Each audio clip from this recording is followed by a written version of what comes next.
Hi there, my name is Kiana and I am one of the Speed Art Museum's teaching artists with the Art Detectives program. I'll be taking you on a virtual journey through our education collection.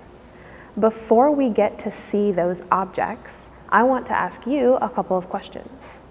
Have you ever been to the Speed Art Museum in person before?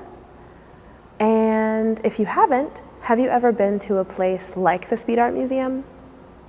Think about the objects that you saw there.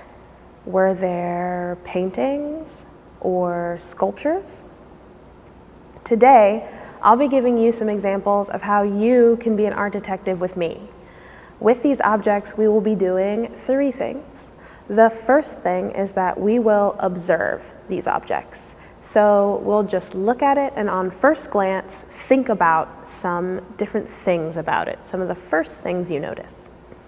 The second thing we'll be doing is we will investigate the object. I will be handling the object for you to see, and we'll be looking at tiny details. You will be able to look at this object the same way our art handlers and curators do when they put them in our museum.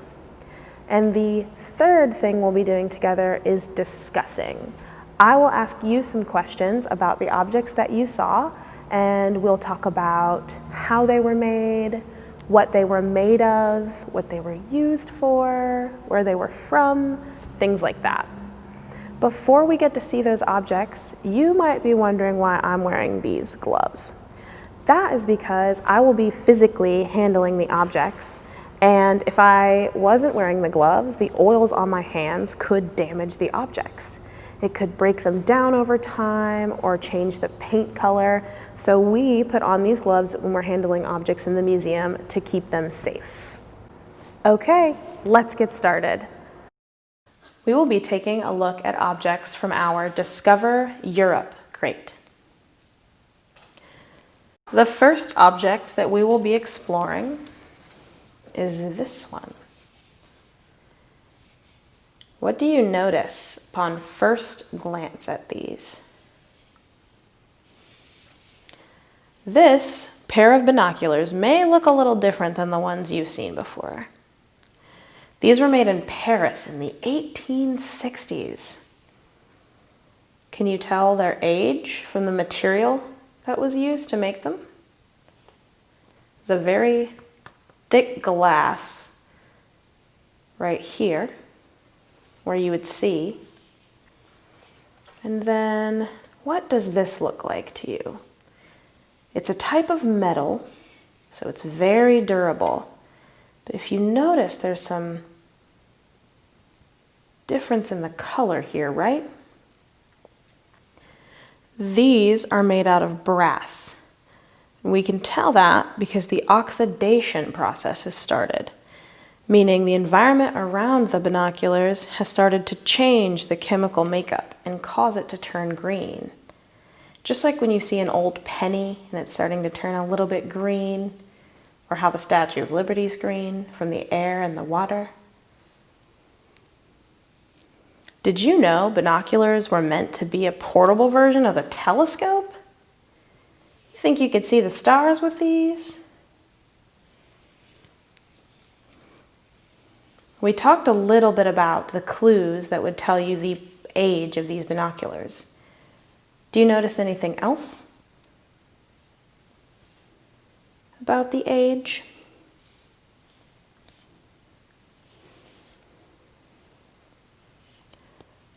What types of things would you use binoculars for?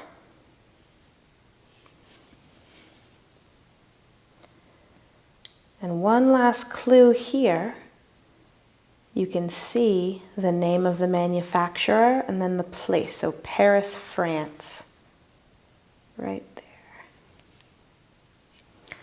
And that is our pair of binoculars. The next object that we will be looking at together is this decorative cup. Now this decorative cup, what do you think it is made out of? Looks silver, but the color's just a little off, right? It's made out of silver-plated nickel and is from England around the 1920s. The silver-plated nickel is made to look more expensive than it is. This cup would have been used in a situation where appearance was very important. What would tell you that about the cup? Could it be these etchings, these really beautiful floral etchings here?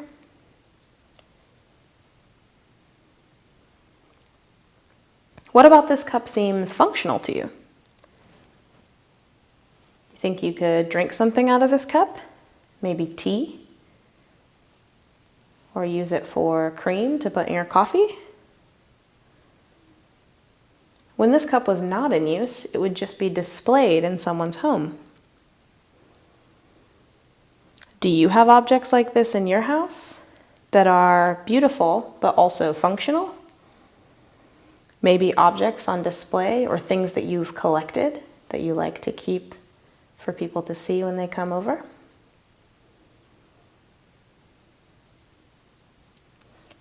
That is our decorative cup from England.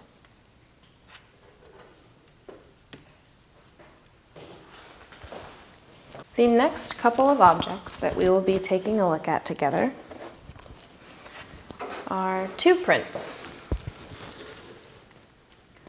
The first is a woodcut print made by a Russian Jewish sculptor sometime in the early 1900s. How do you think a woodcut is made? Well, the white part of the image here is carved into wood, then inked over and pressed onto a piece of paper, similar to the way we use stamps. Do you find the artist style to be more realistic or not? And what details would tell you that? Maybe the shape of the hair or the face? How would you create a portrait like this? Would it be of yourself or someone else in this style or a similar style? The next one that we'll be taking a look at is this portrait here. This one is very different from the one we just looked at. If you notice, this one is painted. You can tell that by the texture and the strokes, the different colors used to frame the face. And this one's a little bit more realistic, right?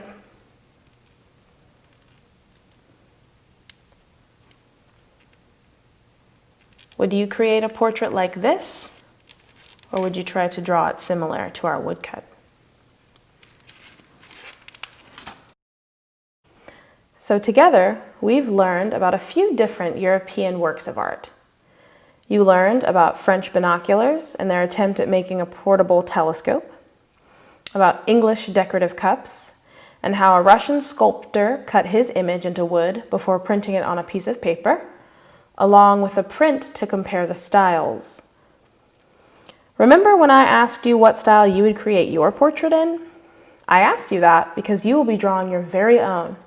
It can be a self-portrait or a drawing of someone else. For this, you would need colored pencils or crayons or markers, and perhaps a pencil sharpener. You can find the template on the Art Detectives page on the Speed Art Museum's website. Great job, Art Detectives! I hope you learned something new and you have some ideas for creating your own work of art inspired by the objects you saw today. If you enjoyed observing and discussing these objects, please come visit us at the Speed Art Museum, where you can see objects from all around the world. Thank you so much for being an art detective with me today.